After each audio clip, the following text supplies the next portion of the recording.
Então você teve um bom relacionamento, vamos dizer assim, com a sua madrasta, teve bons momentos, teve uma boa história. Agora me fala, o seu pai é físico. Meu pai é físico. Como é que ele escolheu isso? Algum dia você teve curiosidade de perguntar, pai, da onde você tirou fazer física? Não, mas com certeza. Porque na nossa geração, assim, na geração dos nossos pais, era o quê?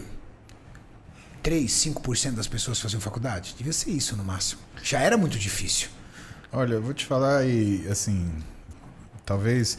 Eu vou te falar o que eu entendi e vou te falar o que meu pai me falou.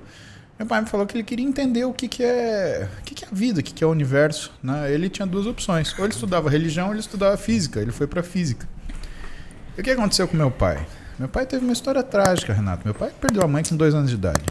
2 anos de idade? Ele foi criado pelo seu pai avô. E pela irmã mais velha. Ele tem uma distância... E isso é muito curioso entre meu pai e minha mãe, né? A minha mãe e meu pai foram filhos temporões. Né? Eles têm filhos temporões? Eles nasceram de casamentos onde os pais já tinham mais de 40 anos de idade. Tanto meus avós paternos quanto os meus avós maternos, eles tinham mais de 40 anos de idade quando eles tiveram, tanto meu pai quanto minha mãe. E os filhos deles já tinham diferença de mais de 20 anos para o meu pai e para minha mãe. Então, por exemplo, os meus primos são da minha idade. Aliás, perdão, são da idade do que seriam meus tios. Então, você olha, é seu tio. Não, é meu primo. Né? Ele tem idade para ser seu pai. A minha prima mais nova tem 65 anos. Tem a idade da minha mãe. A minha mãe, ela tem a idade dos sobrinhos. Caramba. E pro meu pai foi uma barra, porque aí é a análise que eu faço, né? Ele vai falar que é uma besteira, enfim, é o jeito dele. Mas quem ensina emoção pra gente é a mãe. Quem ensina segurança é o pai. Né? Então, isso é uma coisa meio que... não é uma regra, mas é uma tendência. Então, meu pai ele viu a vida muito seca. Pensa que meu pai chamava o meu avô, não de pai, mas de seu Higino. Exatamente. Pensa numa criança que chama o pai de seu Higino e não chama ninguém, nem de pai nem de mãe. Cara, ele cresceu completamente sem religião, né? Meu pai é ateu. Ateu. E o que ele queria? Ele queria saber, mas qual que é a razão disso tudo? Né? E ele era um sujeito muito... de prestar muita atenção nas coisas. Isso minha mãe me conta, a Heloísa me conta alguns episódios. Né? Um cara muito atento, coisa que a Clara puxou dele, de ser uma pessoa quieta e atenta. Né? E ele foi estudar física porque ele viu naquilo que era o caminho da ciência, do conhecimento, uma forma dele arranjar, talvez, explicação para as coisas. Ele muito cedo, ele se jogou na vida. Então, estamos falando de 1960, 1970. Meu pai era o cara que, com 15 anos, pegava meu avô pela mão e viajava pela Europa 3 meses, 4 meses, para prospectar trabalho, porque o meu avô paterno, ele não era formado em nada. Ele tinha 2º, 3º ano do grupo, ele era comerciante. Né? Ele era carioca, né? O seu Higino Musi Filho, carioca, cuidava de 9 irmãos e vendia tecido. Né? Então ele pegava, meu bisavô, né, tirou ele da escola, falou, tirou ele da escola não, ele trabalhava como alfaiate, aprendiz de alfaiate, numa alfaiataria no Rio de Janeiro. Ele dormia debaixo do balcão da alfaiataria. Meu avô pegou ele porque, o que ele fazia? Quando ele se organizou, ele trabalhava durante a semana, mandava o dinheiro pro meu bisavô e final de semana ele guardava um pouquinho para ir para farra. Meu avô falou, como assim você está indo para farra? Peraí, que você vai voltar para cá. Chamou ele de novo para Macaé, perto do Rio, deu para ele uma tropa de burro, né? Eram, se não me engano, 40 burros, falou, você vai de burro levar tecido para Marília e vai voltar com isso vendido. E foi isso que meu avô fez durante anos, ele virou comerciante. É sério que ele fazia Rio de Janeiro, Brasília de burro? Exatamente. Rio de Janeiro é Marília de burro. Ele fazia isso daí, levando tecido nas costas para vender. E aí foi toda a história do meu avô. Ele chegou em Marília, comerciante, abriu uma alfaiataria, uma loja de tecidos, né, que é a Alfaiataria Nova América, a loja Nova América. Né, e aí ele foi crescendo. Meu avô foi um sujeito de muita condição financeira. Ele deixou em Marília a faculdade, né, que é, na época, hoje acho que é a Univem que chama, né? Ele montou a faculdade. Ele montou a faculdade? Montou a faculdade, ele montou... tanto que a rua da faculdade, as duas, é o nome do meu avô e da minha avó. Avenida Higino Musi Filho, e da Muse, e da Hortêncio Muse. Então, tanto a Unimar quanto a Fundação, né, que era a Fundação Eurípides Soares da Rocha, Unimar quanto a Fundação, elas ficam num terreno e num lugar que meu avô ajudou a construir a fundação. Foi o responsável, na realidade, pela construção desse negócio. E quando ele ajudou a construir o hospital espírita, né, centros, ele construiu creche, construiu lar de velhinho. E ele chegou para os 3 filhos e falou, isso é da sociedade. Isso eu estou devolvendo o que eu ganhei. Isso ele tinha rede de lojas? Ele tinha vários negócios. Pra você ter uma ideia, ele chegou a montar um laticínio que na época era maior do que a Parmalat na época. Cara... E que ele entregou para uma pessoa e a pessoa faliu o negócio. Mas ele tinha dinheiro para fazer isso, entendeu? Isso era uma fração. Ele era um sujeito muito rico. Muito né? empreendedor também. E é muito empreendedor. E aí... com pouco estudo ele fazia dinheiro como ninguém. Exatamente. Sem empreendedorismo na veia. Exato. Coisa que, por exemplo, eu não herdei. Né? Eu não tenho esse empreendedorismo que o meu avô tinha de negócio. Mas eu sou um sujeito de trabalho. Né? E tanto meu pai fala o seguinte, que ele fala assim para mim, filho, você na sua área faz o que seu avô fazia na área dele. É que não espere ser negociante porque você não é. Mas dentro da sua área, você é você traz inovação. Né? O que seu avô fazia era trazer inovação. E o meu pai, ele investiu no cérebro dele. Então, meu pai conheceu o Prêmio Nobel, estudou com o Prêmio Nobel. Meu pai estudou com um cara, foi aluno do cara que ia ser o Prêmio Nobel brasileiro, que era o Mário Schember, né? E que não foi porque estava no regime militar, né? E ele tinha sido aposentado compulsoriamente da Universidade de São Paulo. Né?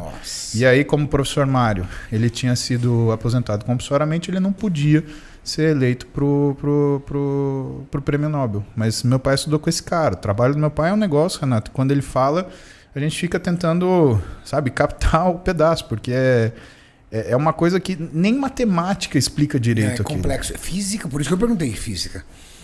Eu sou químico, então o químico ele bate de frente muito com a física. Então eu sei o que é a complexibilidade da física. Estudar física... O seu pai, ele passou da graduação, ele foi mestre, né? Ele é mestre e doutor. Doutor, então doutor ele é professor em física. É doído. Não, e você imagina que a primeira vez que eu prestei vestibular, eu tomei pau por causa de física. Eu zerei na FUVEST de física. Física? Ah, ele deve ter ficado muito orgulhoso. Cara, ele sentou comigo. Assim, e aí que é meu pai, né? E você vê 2 passagens que eu falo dele, que eu conto pra Clara, conto pra Duda, né? Que meu pai me ensinou muito a ser pai. Só que a gente só aprende a ser filho quando a gente vira pai, né? Então eu tô te falando um aprendizado que eu tive tardio.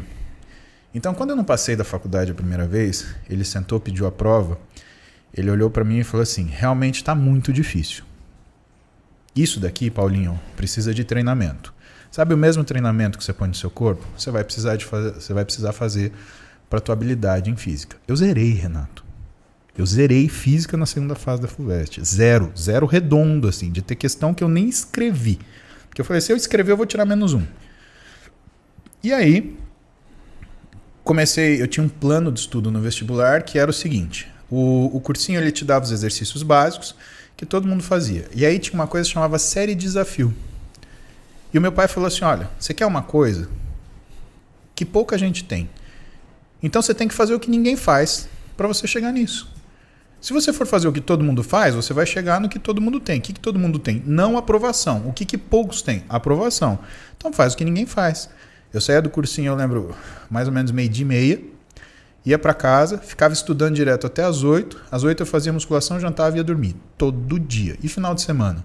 Final de semana eu acordava, estudava até às 8, e aí treinava, e depois jantava e ia dormir. Foi um ano de cursinho assim. Você fala, pô, mas foi um ano... Cara, só que eu entrei na faculdade por causa disso. Então, quando eu falo pra galera que tá prestando vestibular, eu falo, meu, isso é o que você tem pra fazer esse ano. Faz um ano só. Não queira passar por isso 5 anos, 3 anos. Porque quando você tá no cursinho, você não tá em nada.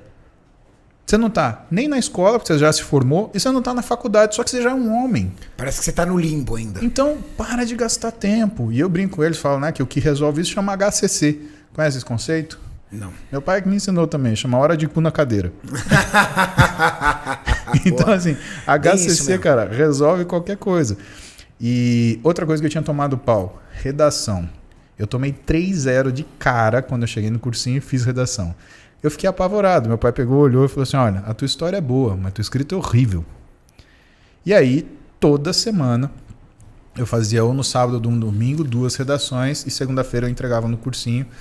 A professora era, acho que a Edna, e ela que corrigia e depois ela me dava. E ela ia me dando os direcionamentos até ir melhorando, né? E eu escrevia muito para poder treinar isso daí, né?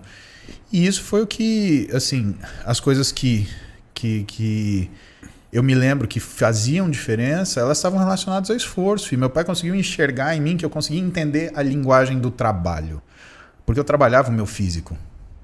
Então ele falou em termos daquilo que eu entendia. Essa foi uma das grandes lições que meu pai me ensinou, né?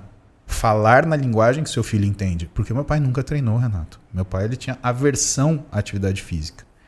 Só que ele olhou pra mim e falou, puta, não dá pra eu criar esse moleque do jeito que eu fui criado. Eu vou ter que criar do jeito que ele precisa ser criado. Então ele fazia várias analogias com relação à musculação e ao seu treino. Porque ele via que era uma coisa que eu me dedicava.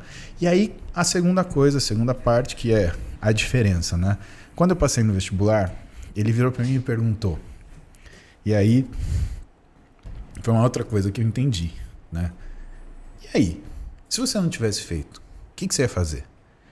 Ele perguntou sabendo a resposta. Eu falei pra ele, não sei, pai. Ele virou pra mim, então saiba de agora em diante. Você ia tentar de novo, e de novo, e de novo, até você conseguir. Caraca. Cara, eu acho que na palavra dele, na fala dele, assim, em questão de 15 segundos, eu entendi que a chave daquilo que é a sua capacidade de atingir seus objetivos é, na verdade, a persistência, é a perseverança. Então eu estava vendo de um homem que é ateu, que não tem nenhuma religiosidade, quer dizer, ele tem uma religiosidade que ele esconde em algum lugar, às vezes ele solta alguma coisa, mas, por exemplo, ele conhece a Bíblia, ele conhece os ritos católicos, ele conhece o que é a cultura judaica. Ele é um cara que estuda essas coisas, ele conhece isso, né? E eu estava vendo um cara que é ateu e que, portanto, não tem fé, e eu confundia fé com esperança. E essas coisas são completamente diferentes. E meu pai me mostrou o quê? Que mesmo quando você perde a fé, você precisa ter esperança. E eu entendo que mesmo que você perca a esperança, você precisa ter fé. E quando que você vai vencer? Quando você junta os dois. Porque fé e esperança é imbatível. Sim.